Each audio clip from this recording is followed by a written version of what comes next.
বাইরে গাড়ির চাকা ঘোরার উপায় নেই, আর ঘরের ভেতরে চুলায় হাঁড়ি ওঠার পথবন্ধ। মধ্যপ্রাচ্যের যুদ্ধের আগুন এবার সরাসরি এসে লেগেছে বাংলাদেশের সাধারণ মানুষের রান্নাঘরে এবং পকেটে। একদিকে পেট্রোল পাম্পে তেলের জন্য মাইলের পর মাইল লাইন, মোটরসাইকেল আর গাড়ির চালকদের বোবা কান্না। অন্যদিকে হুট করেই এক লাফে এলপিজি গ্যাসের দাম বাড়িয়ে দেওয়া হয়েছে আকাশচুম্বী। বিশ্ব রাজনীতির দোহাই দিয়ে দেশে যে মহাবিপদ ঘনিয়ে এসেছে তার আসল ভুক্তভোগী আপনি এবং আমি। একদিকে আন্তর্জাতিক বাজারের অস্থিরতা, অন্যদিকে দেশের ভেতরের অসাধু সিন্ডিকেট আর সরকারের চরম অব্যবস্থাপনা, সব মিলিয়ে এক ভয়াবহ সংকটের মুখে দাঁড়িয়ে আছে বাংলাদেশ।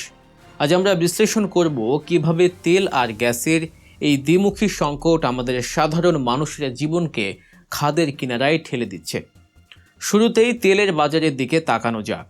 যুক্তরাষ্ট্র, ইসরায়েল এবং ইরানের মধ্যে যে চরম উত্তেজনা আর যুদ্ধ পরিস্থিতি চলছে তার সরাসরি ধাক্কা লেগেছে বিশ্ব জ্বালানি বাজারে।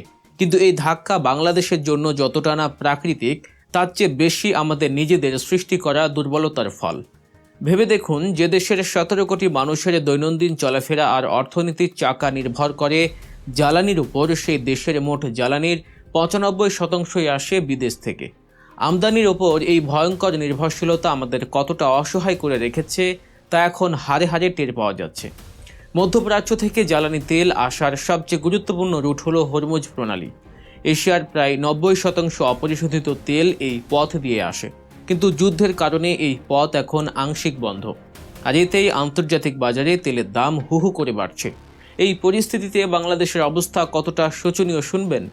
দেশের একমাত্র তেল শোধনাগার ইস্টার্ন রিফাইনারিতে এখন যে পরিমাণ অপরিশোধিত তেল মজুদ আছে তা দিয়ে বড় জোর আর মাত্র 2 সপ্তাহ চলা সম্ভব। সবচেয়ে ভয়াবহ তথ্য হলো, দেশের পরিবহন ও কৃষি খাতের সবচেয়ে প্রয়োজনীয় জ্বালানি ডিজেলের মজুদ আছে মাত্র 8 দিনের। পরিস্থিতি যখন এতটা শোচনীয়, তখন জ্বালানি রেশনিং বা বিশ্ববিদ্যালয় বন্ধ রাখার মতো চরম সিদ্ধান্তের কথা ভাবছে সরকার। কিন্তু বাস্তবতা হলো, সংকট মোকাবিলার এই চিন্তা অনেক দেরি করে ফেলা হয়েছে। পেট্রোল পাম্পগুলোতে এরই মধ্যে বিশৃঙ্খলা শুরু হয়ে গেছে।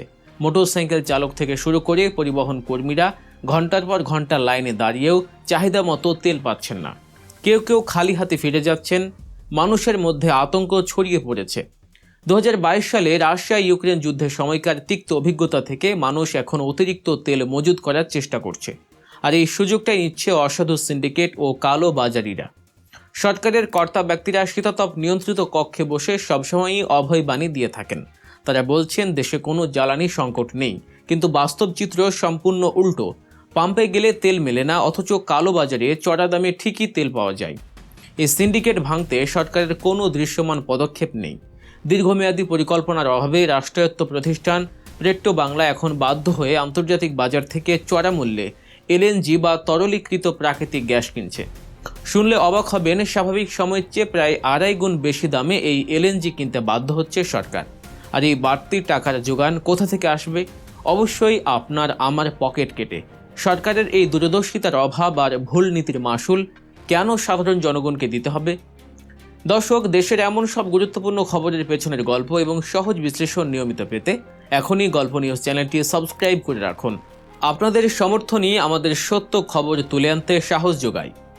এবার আসা যাক সংকটের দ্বিতীয় এবং সবচেয়ে যন্ত্রণাদায়ক অধ্যায়ে। বাইরে যখন তেলের জন্য হাহাকার, তখন ঘরের ভেতরের অবস্থাটাও শান্ত নেই।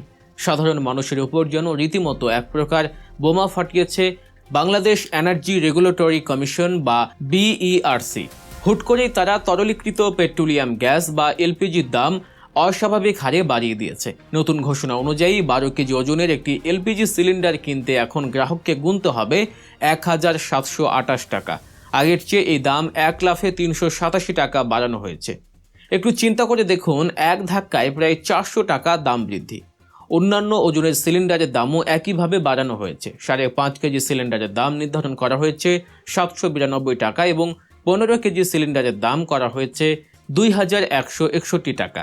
এমনকি গাড়িতে ব্যবহৃত অটো গ্যাসের দামও বাড়িয়ে প্রতি লিটার 79 টাকা 77 পয়সা করা হয়েছে। এই যে হুট করে গ্যাসের দাম এতটা বাড়িয়ে দেওয়া হলো, এর পেছনের যুক্তি হিসেবে আন্তর্জাতিক বাজারে দোহাই দেওয়া হচ্ছে। কিন্তু সাধারণ মধ্যবিত্ত মানুষের কথা কি একবারও কেউ ভেবেছে? এদেশে যাদের মাসিক আয় নির্দিষ্ট, যারা মাস শেষে বেতনের টাকা দিয়ে কোনো রকমের সংসার চালান, তাদের উপর এই দাম বৃদ্ধির প্রভাব কতটা নির্মম তা কি নীতি নির্ধারকরা বোঝেন? গত সরকারের আমলে উন্নয়নের অনেক বলি আমরা শুনেছি, বর্তমান সরকারও সেদিকেই মনে হচ্ছে এগোচ্ছে, কিন্তু সাধারণ মানুষের বেঁচে থাকার যে ন্যূনতম অধিকার, সেই অধিকার আজ চরম হুমকির মুখে। বাজারে গেলে নিত্য প্রয়োজনীয় জিনিসের দামে আগুন, চাল, ডাল, তেল, সবজির দাম আগে থেকেই আকাশ ছোঁয়া। এর মধ্যে যদি রান্নার গ্যাসের দাম 1 লাফে 400 টাকা বেড়ে যায়, তাহলে একটা মধ্যবিত্ত বা নিম্ন মধ্যবিত্ত পরিবার খাবে কি? তাদের কি না খেয়ে মরার উপক্রম হয়নি? সরকার সাধারণ মানুষের এই কষ্ট এবং দীর্ঘশ্বাস যেন দেখেও দেখছে না। জ্বালানি খাতের এই যে চরম অব্যবস্থাপনা, এর দায় কার? বছরের পর বছর ধরে দেশীয় গ্যাস উত্তোলনে মনোযোগ না দিয়ে কেবল বিদেশ থেকে এলএনজি আর এলপিজি আমদানির উপর নির্ভরশীল করে তোলা হয়েছে পুরো খাতকে। এর পেছনে যে বিশাল কমিশন, বাণিজ্য আর লুটেরাদের স্বার্থ জড়িয়ে আছে, তা আজ দিনের আলোর মতো পরিষ্কার। নিজেদের পকেট ভারী করার জন্য আমদানি নির্ভর যে নীতি গ্রহণ করা হয়েছিল, আজ বিশ্ব পরিস্থিতির সামান্য রদবদলেই তার তাসের ঘরের মতো ভেঙে পড়ার দশা হয়েছে। আর এই খেসারত দিচ্ছে দেশের খেটে খাওয়া সাধারণ মানুষ। এখন সরকার বাধ্য হয়ে বিভিন্ন উৎস থেকে জ্বালানি আমদানির চেষ্টা করছে। সিঙ্গাপুর, মালয়েশিয়া, নাইজেরিয়া, আজারবাইজান, নানা দেশের দরজায় কড়া নাড়ছে। বিপিসি বা বাংলাদেশ পেট্রোলিয়াম কর্পোরেশন বলছে 60,000 টন ডিজেল নিয়ে 2টি জাহাজ চট্টগ্রাম বন্দরে আসার কথা রয়েছে। এছাড়া এপ্রিল মাস জুড়ে ধাপে ধাপে আরও কয়েক লাখ টন জ্বালানি আনার শিডিউল করা হয়েছে। এমনকি রাশিয়া থেকে সস্তায় ডিজেল আনার জন্য যুক্তরাষ্ট্রের কাছে নিষেধাজ্ঞা শিথিলেরও অনুরোধ জানিয়েছে বাংলাদেশ। কিন্তু প্রশ্ন হলো, এই মরিয়া চেষ্টা কি যথেষ্ট? যতদিন এই জাহাজগুলো না পৌঁছাচ্ছে, ততদিন দেশের চাকা কিভাবে ঘুরবে? আর দীর্ঘমেয়াদে এই আমদানি নির্ভরতা আমাদের কোথায় নিয়ে দাঁড় করাবে? বিশেষজ্ঞরা বারবার বলে আসছেন, নবায়নযোগ্য জ্বালানির ব্যবহার বাড়াতে হবে, দেশীয় সম্পদের সঠিক ব্যবহার করতে হবে, কিন্তু সেই কথায় কান দেওয়ার সময় কোথায়?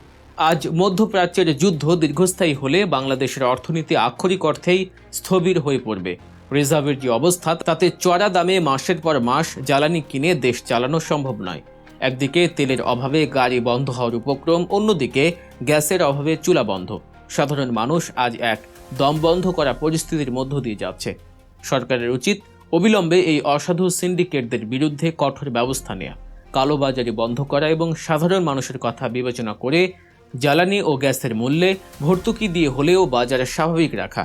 তা না হলে এই পুঞ্জীভূত ক্ষোভ এবং হাহাকার যে কোনো সময় বড় ধরনের সামাজিক অস্থিরতার জন্ম দিতে পারে।